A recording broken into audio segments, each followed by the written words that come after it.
Hey, good morning. It's Thursday, the 14th of January, and I'm at the beginning of my day.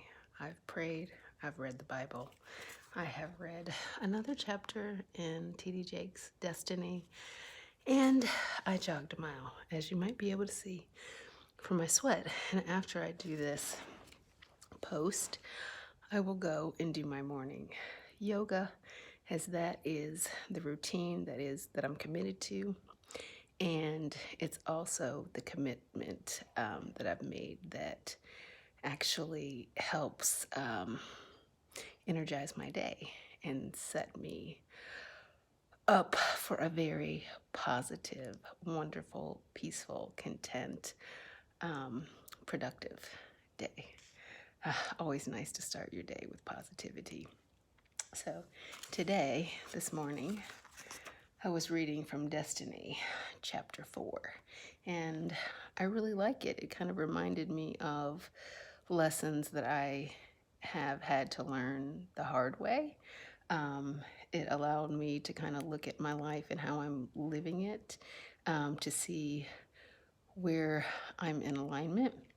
And I think I'm pretty much in alignment across the board. But those are lessons that I had to learn over, the 53 years that I have been living. Some of you may not be so up in age as I am, and maybe you are much younger, and better for you to know that some of this guidance is out there for you. Um, and if you pay attention to it, that maybe you will avoid some of the hardship, the pain, the tears uh, that I've experienced, and maybe probably many others have experienced as well. So, chapter 4, destiny is spelled Priortize. So, get your relationships, your money, and thoughts in step with your destiny. So it talks about your happiness will come from setting the priorities that you need for the vision that you have locked into. And I think the important thing there is you. When your life is prioritized in a way that makes sense for you to reach destiny, you experience definite satisfaction and true contentment. Doesn't mean that you're always going to be satisfied and that you're always going to be content and that you're not going to have, stumbles and roadblocks along the way. But if you keep your eye on the prize and you know that you're going in the right direction of your destiny, when you accomplish little things or you overcome challenges, that you definitely feel more satisfied and you don't have to get caught up in the negativity of what's not going your way. When it comes to prioritizing your relationships, I really enjoyed this because it talked about the 3 types of people that we come across in our lives. And they're categorized here as confidants, constituents, and comrades. And the confidants are the people that are for you. Let me actually read the definition of a confidant, because confidants are few and far between. You might only have 1 or 2 in your life, but they're always going to be there for you. So those are very important. And the important thing here is that they are for you. So confidants are for you and with you and are intimately intertwined in your life. They are with you to make sure you reach your destiny. They will challenge you and confront you to stay on the path to destiny. They will get in all your business and in your face if they think that you're out of order. They're not afraid to tell you when you're wrong and affirm you when you are right. Without them, you'll never be who God called you to be. So confidants are keepers. So you need to know who they are and who they aren't. So constituents are always looking for a better deal. They'll abandon you to hook up with another person who better serves their purpose or their needs. But if you understand who constituents are and their role and purpose in your life, you won't be too sad when they walk away. They were never in your life for you. They were in your life because they perceived that you and they were for the same thing. They were with you as long as you were with what they were for. Take care not to mistake constituents for confidants. So the last people that you encounter is comrades. They're not for you, nor are they for what you're for. They're against what you're against. They'll team up with you, not so that you can reach your destiny, but to fight a common enemy.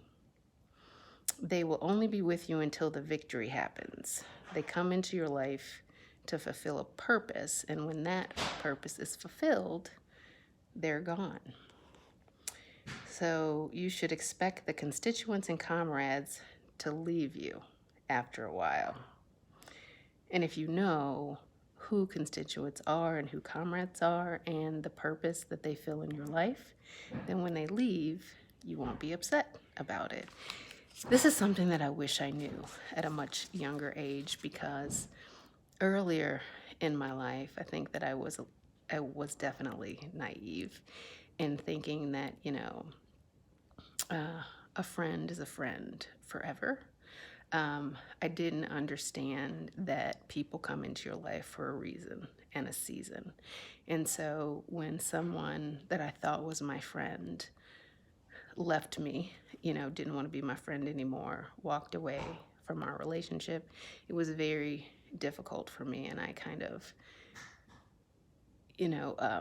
made it my problem. Like, what's wrong with me? What did I do wrong? What can I do better? How can I get them back? That type of thing. And I'm sure that I struggled with that in different type of relationships as well. Like if I was in a relationship, like had a boyfriend and things weren't working right, or, it just wasn't, the relationship wasn't getting to where I thought it should be. I made that my problem. Like, well, do I need to be different? Do I need to look different? Do I need to do something different? Do I need to do more? Am I not enough? All of those things. When the reality is that what I was looking for with them wasn't supposed to be. And so when I did realize that people come in your life for a reason and for a season, when things aren't working or it's too much of a struggle to have happiness in a relationship and it becomes uncomfortable, that I can recognize that there's discomfort for a reason, and there's that agitation that God creates to get you moving in a different direction.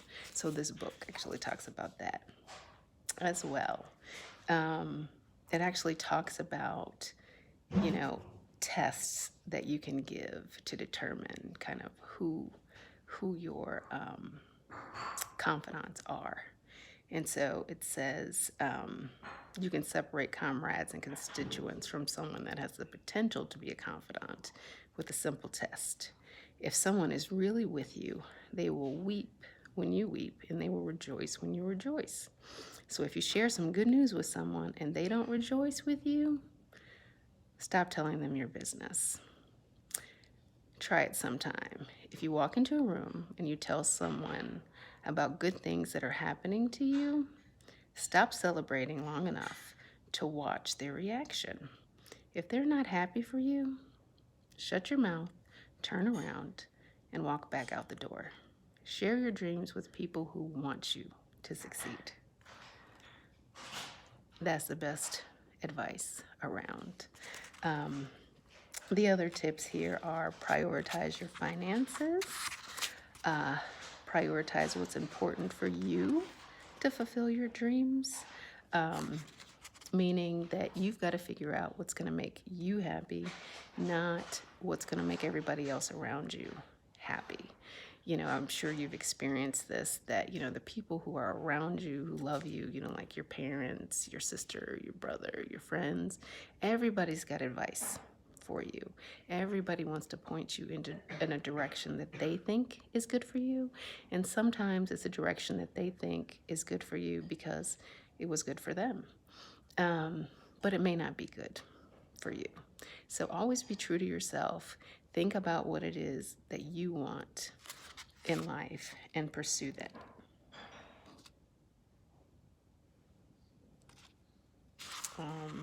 Okay, I didn't underline this. Oh, so it says people who are living life on purpose and have priorities tend to get more out of life. They live in pursuit of destiny rather in pursuit of other people's approval. I will tell you, for years and years and years, I lived for other people's approval. You know, the work that I did, the career that I had, um, how I interacted in relationships was all about making other people happy. And I don't do that anymore.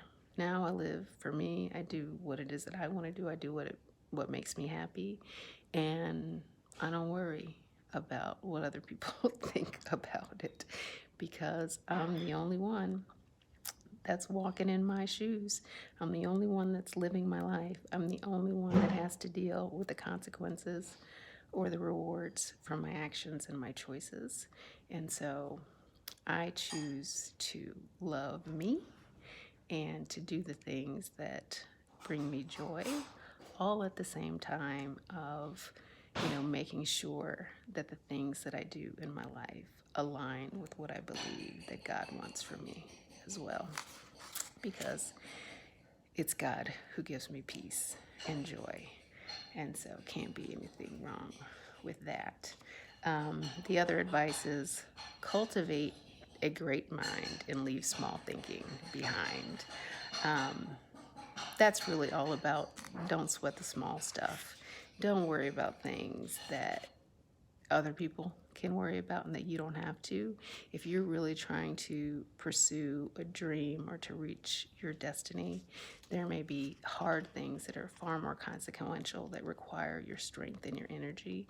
And if you consume yourself with things that you don't need to worry about, then it takes away from what it is that you're trying to do. So don't worry about what somebody else thinks, right? Do you. It's like I decided one day that I wanted to go blonde, cut my hair and go blonde. And I knew there were going to be people that says, no, no, no, no, no, no. But who cares? I'm going to do me. And I cut it and I love it. If I want to get up and go on vacation, I'm going to go do that. If I want to do something charitable and nice for somebody, I'm going to do that. I'm going to do what it is that I think is right for me. And like I said, aligned with what it is that I think that God will approve of. And that's all that really matters. And doing that, definitely sets me or has set me on the right path. The last point is flexibility keeps you from breaking. And it kind of talks about it's important to prioritize. It's important to have a plan and to be intentional about what it is that you want to do, but you can't break when something doesn't go the way that you plan. You have to be flexible, and you have to understand that when it's all said and done, your destiny is what God destines for you. He makes it possible for you to reach your destiny. You're not in control of things, and you can't lose sight of that God has set you on a path, and this journey that you're on, that He's directing you. You could fool yourself into thinking that you're in control, but you're really not. You're just following His lead. So go where it is that He takes you. Sometimes when things aren't going the way that you think that they're going, it's because God wants you to go in a different direction intentionally. So for instance, if I'm driving somewhere and I get in, and I think I'm going to be late and there's a traffic jam, rather than, fussing and cussing, right? Be like, get out of my way. I stop and say, okay, there's a reason that there's all this traffic. There's a reason that it's taking longer for me to get to where it is that I want to go. And God is probably saving me from some type of danger. Sometimes when I want to talk about something with someone and I call, someone and the phone keeps getting disconnected, or I can't get through. Like, have you ever made a call on your cell phone and it won't dial? I think to myself, I think I'm not supposed to talk to this person about this, or maybe I'm just not supposed to talk about this thing at all. And God is preventing me from doing this. Or, maybe it's something else. Maybe I'm at work and I'm working on something and I'm being very successful, but I can't get recognized for what it is that I'm doing. The people who work above me, I feel like they're going back on their word, and they're just making this environment very difficult for me, even though I'm being successful. That disruption and that uneasiness that I feel may be a message that God is sending me to say, hey, you need to get up out of here. I got something else for you. I need you to look in a different direction. And so that's worked for me as well. I can remember years ago, I was working, actually for like 20 years, I worked at a company, and a lot of the time that I was there, I really enjoyed it. But there was a lot of times when I felt like, this is not my thing, and I need to go do something else, and I need to get out of here. But I just never left. And we ended up selling that company, and I worked for the company that acquired us. And after about a year, there were just so many things that were happening that said I had to get out of there. And it wasn't because I was unsuccessful, because I was successful, and I didn't have any reason to believe that they didn't want me there. But I was just uncomfortable, and there were so many things that were happening that I decided maybe I should go think about something else. And I didn't even know how to go look for something. And long story short, somebody put me in touch with someone, and this person that I was talking to said, well, what is it you want to do? Do you you want a job? Do you want some advice or whatever? And I didn't even know what I wanted. And because of this woman that I met, I was able just to go in a completely different direction in my life. And life was easier, but far more rewarding. And it was interesting because when I sat down and I talked to her, she said, I would hire you. And then she said, God places people in your life for a reason, and I think that I'm supposed to help you. And then we started doing some work together, and months later, she said, God puts people in your life for a reason, and I believe that God sent you to me to help me. And my response was that, hey, I believe that you were supposed to help me and I was supposed to help you. So it was a win-win. But she was in an uncomfortable situation. I was in an uncomfortable situation, and we helped each other. And I think that we both set each other up for success. Now we're friends. It's many years later, but I believe that we served the purpose that we were to serve in each other's life at that time, and that God made that happen.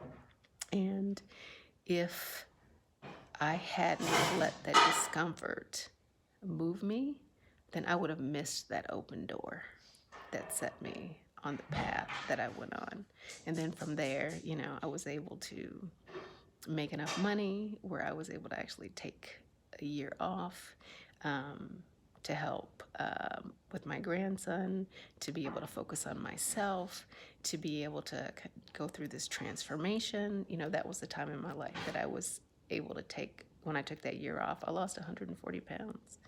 And now, I'm working, but life is easy, and it's really nice. So yeah, this is a good book, and these are good lessons, and I would encourage anybody and everybody to read the book. See you later.